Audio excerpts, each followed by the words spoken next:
Hello students, तो welcome to educator M के सिंह।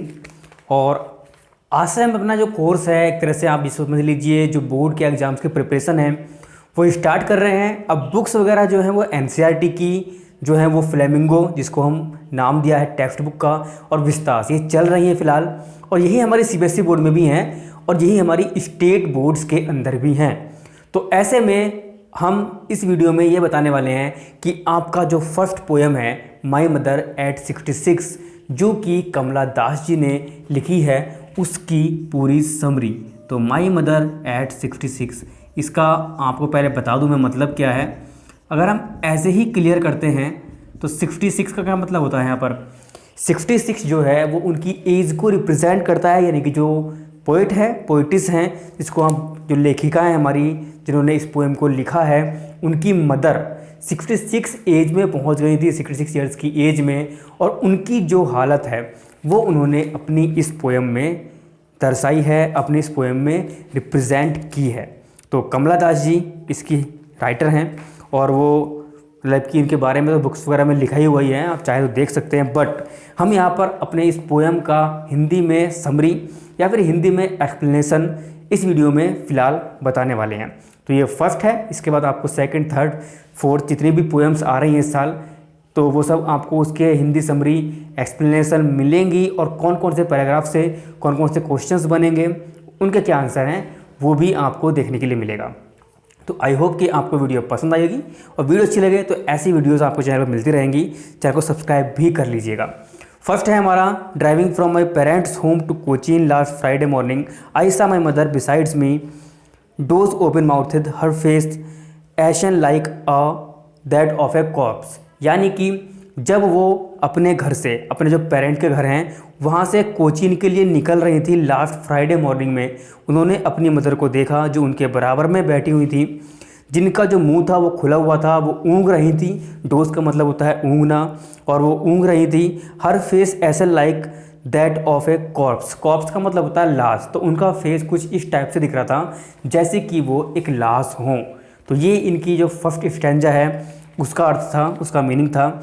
उसके साथ pain and realised with that she was an old age she looked but soon put that thought away. तो उन्हें कष्ट के साथ उन्होंने महसूस किया कि जो उनकी उम्र है जितनी है वह वैसी ही दिखती हैं, यानी कि उन पर उम्र का जो असर है वो साफ दिख रहा था उनके चेहरे से।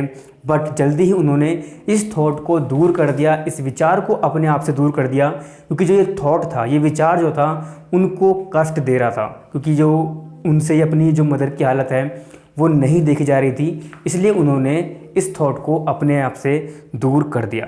And looked out at young trees sprinting, the merry children spilling out of their homes. But after the airport security check, standing a few yards away, I looked again at her.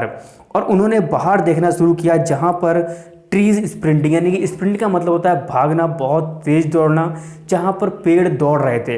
अब इसका मतलब ये नहीं है कि पेड़ दौड़ रहे थे, गाड़ी चलती है तो आपको पेड़ पीछे की तरफ चलते हुए दिखते हैं। तो ये जो साइंस है वो यहाँ पर यूज़ किया गया है।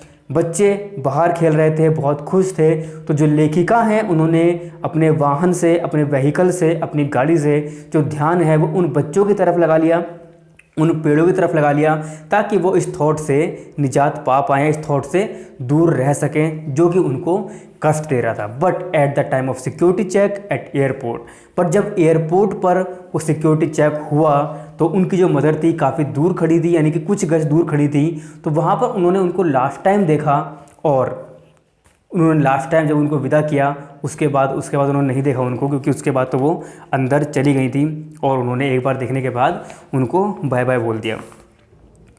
When pale as a late winter's moon and felt old familiar ache my childhood fear, but all I said was see you soon अम्मा, all I did was smile and smile and smile। तो वह last जो शीतकाल है, शीतकाल में जो चंद्रमा की कंडीशन होती है उसकी तरह उन्होंने उसको कंपेयर किया है, वो कुछ इस टाइप की दिखती थी। अब आप सब देखते होंगे कि जो ठंड का टाइम है, ठंड में जो आपको चाँद है, चाँद की रोशनी धरती तक आते आते मतलब कि बहुत ज़्यादा फीकी पड़ जाती है। आप सनलाइट को देख लीजिए, जब कोहरा वगैरह होता है ठंड में तो सनलाइट ही नहीं आ पाती, तो चाँद की रोशनी तो बहुत हल्की होती है, वो कैसे आएगी। तो लेकिन इसका मतलब ये तो नहीं है कि चाँद की रोशनी है नहीं है, लेकिन वो बहुत ज़्यादा फीकी है। इसी टाइप से उनकी मदर जिंदा तो हैं लेकिन वो लगता नहीं है, और उनकी जो पूरा फेस है वो बिल्कुल पीला पड़ चुका है।